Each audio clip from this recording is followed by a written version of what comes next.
Bonjour à l'épisode 3 de Complicité 101. Aujourd'hui, ça va être un épisode très spécial parce qu'on va parler d'un vrai couple dans la vie qui est Réal Bossé et Salmi Corbeau, qui étaient un couple et qui ont même eu un enfant ensemble, si je ne m'abuse.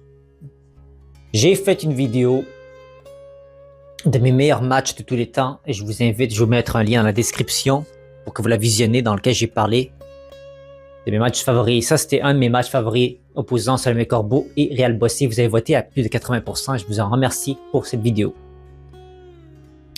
Donc, c'est quoi déjà les trois critères qui vont juger d'une bonne complicité entre deux joueurs? Déjà, premier critère, est-ce qu'il y a plus de complicité que de compétition ressentie dans le jeu? Et là, ça, moi, je dirais, c'est compliqué, ça dépend du joueur. Pour Bossé, si on est pour analyser le match qui les opposait, même si apparemment il y a eu d'autres rencontres entre les deux dans le passé, dans lesquelles à chaque fois Réal Bossé gagnait. J'ai malheureusement pas accès à ces matchs-là, mais selon les dires de François-Étienne Paré, à chaque fois que Salmi Corbeau et Réal Bossé se rencontraient, Réal Bossé gagnait. Et ça veut dire qu'ils se connaissent très bien. Ils ont déjà joué ensemble. C'est pas juste qu'ils se connaissent bien sous la couchette ou dans la vie. Ils se connaissent bien dans le jeu aussi.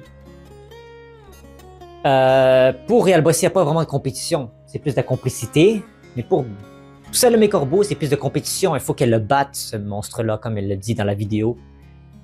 C'est une bête de scène. Il prend beaucoup de place, Bossé, puis il n'a pas peur de s'émanciper tel un liquide qu'on déverse sur une surface. Il n'a pas peur de prendre toute l'amplitude possible, si possible.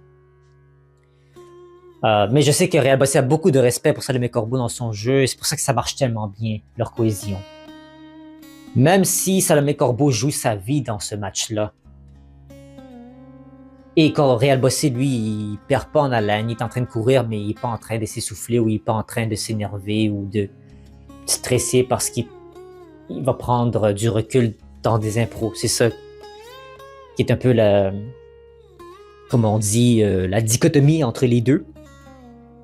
Donc oui, c'est compétitif pour Corbeau, mais c'est pas compétitif pour Bossé. Deuxième critère, est-ce qu'ils sont du même niveau? Ben là, ce qui est la magie dans ces deux-là, c'est qu'on sent pas qu'il y a quelqu'un qui est supérieur que l'autre. Chacun a des répliques assassines, puis on l'a vu. Salmi Corbeau, elle a osé, elle est allée chercher dans tous ses outils dans son coffre à outils lors de l'improvisation à la manière de et tout ça. Donc, on a pu avoir Salmi Corbeau dans tout son art, qu'elle a littéralement arraché le point de Bossé dans cette soap américaine.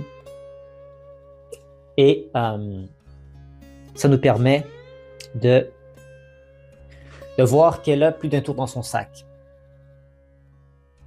Je pense honnêtement que si le match était un petit peu plus long, Réal Bossé risquait de s'essouffler un petit peu, puis Corbeau allait reprendre de l'avance. Puis on l'a déjà vu, Salmi Corbeau prendre de l'avance dans le match qu'elle a eu face à Jean-François Nadeau en quart de finale.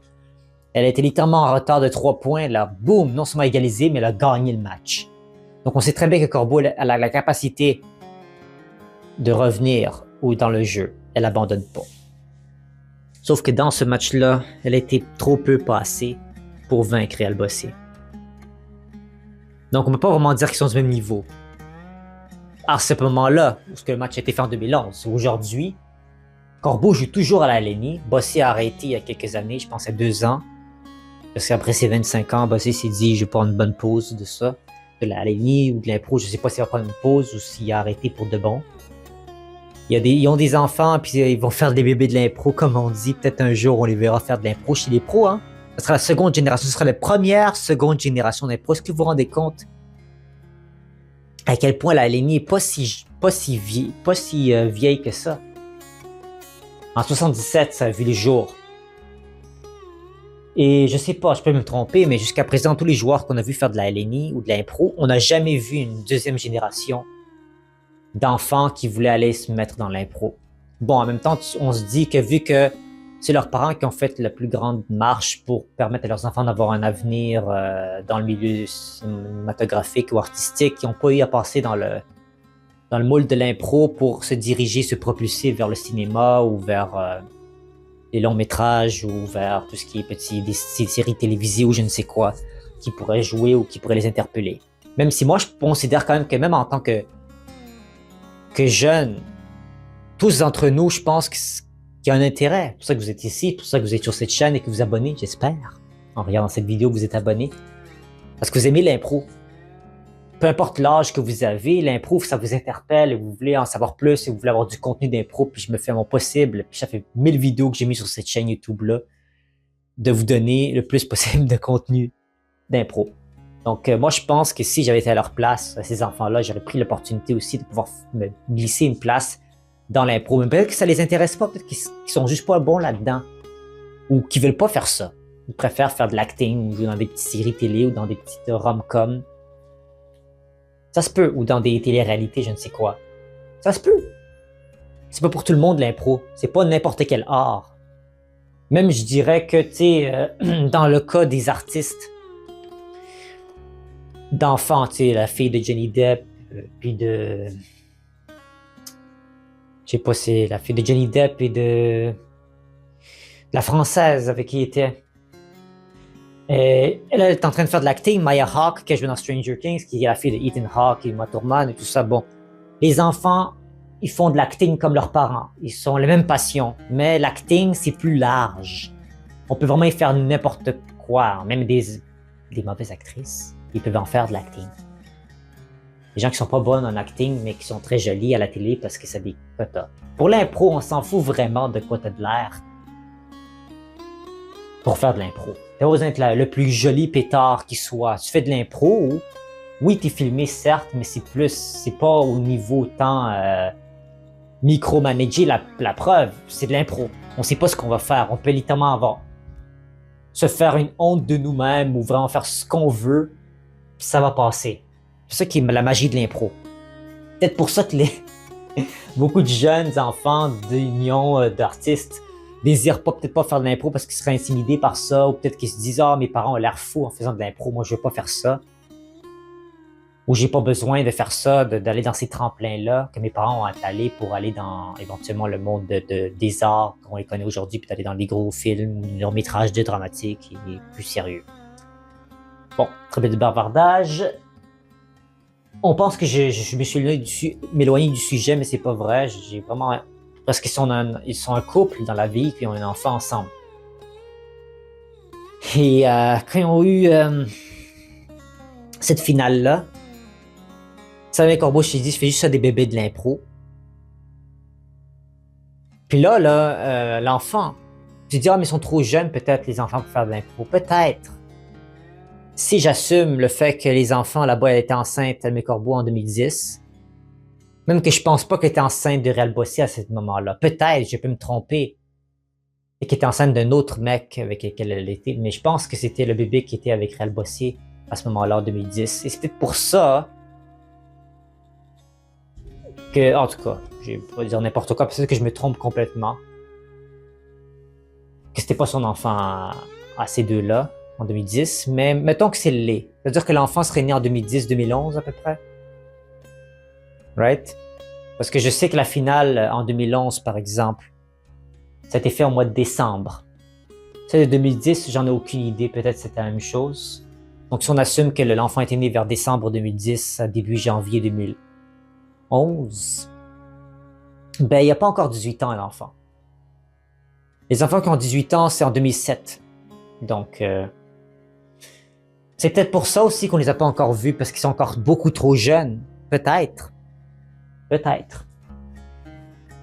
Je sais que le fils de Vincent Bolduc, Anaïs Favron, oui, ils ont un fils.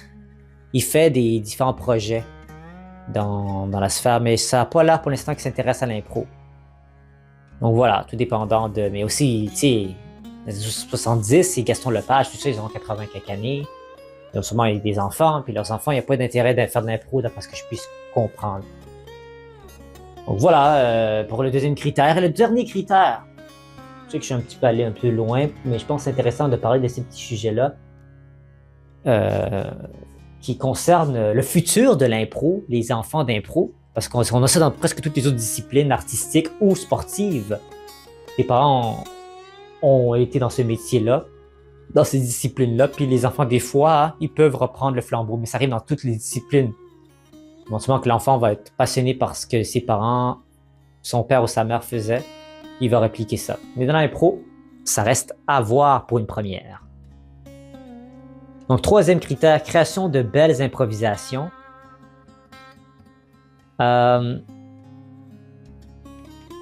Oui, les impros sont très bien créés ici, c'est ça qui est bien là-dedans. Ils font de super belles impros. On sent même pas la compétition dans la mesure dans laquelle les impros se jouent, les personnages se créent naturellement, le dialogue est en train de se déverser telle une rivière avec une tellement grande clarté.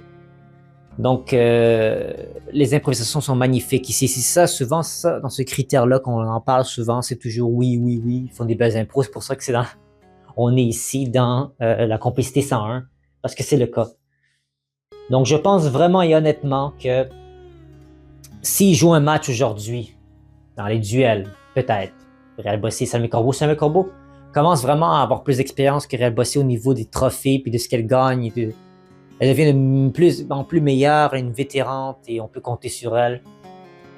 Donc vraiment, je serais curieux de voir aujourd'hui si on transposait Bossé et Corbeau dans un match en duel pour les années 2020 et après, donc 2026, 2027, 2028, 2029, 30, un jour. On va voir de quoi ça aura de la main. C'est aussi les joueurs qui changent. Peut-être que Bossé est plus tant dans l'aspect de vouloir gagner des impros à son âge, puis Corbeau, peut-être qu'elle est devenue une tellement grande vétérante qu'elle veut vraiment... Elle est compétitive, on peut le voir. Donc, c'est un what if, c'est un grand... Qu'est-ce qui se serait passé si... On avait vu ça, mais on a déjà eu un petit peu une vidéo similaire à cela sur ma chaîne avec le ici en grand duel de la LNI. Je vous invite aussi à aller voir les lives dans la section en direct. Comme ça, vous pourrez voir un peu ce que j'en pense. Donc voilà, qui complète l'épisode 3 de Complicité 101. Donc voilà. Et je ferai un sondage pour l'épisode 4 de Complicité 101 de qui devrait être le prochain épisode. Et aussi, je ferai des sondages au fil des jours qui suivent, à chaque fois, espérons-le, sur évidemment les personnages les plus cute de séries télévisées. Vous avez voté pour ça pour les gens qui s'y connaissent, qui savent. J'ai fait faire des sondages là-dessus, donc je vous invite à voter. Et je ferai d'autres sondages aussi au niveau cinématographique, parce que j'adore le cinéma, donc je vais faire peut-être une série de films, de genre 10 films que je vous conseille dans certains genres, que ce soit dans le romantique, dans le crime, dans le thriller, dans l'horreur, et j'en passe. Donc faites-moi mention de ce que vous en pensez, et j'aurai hâte de voir vos votes dans le sondage. Donc merci à vous d'avoir été de la partie.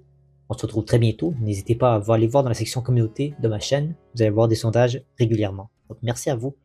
Au revoir.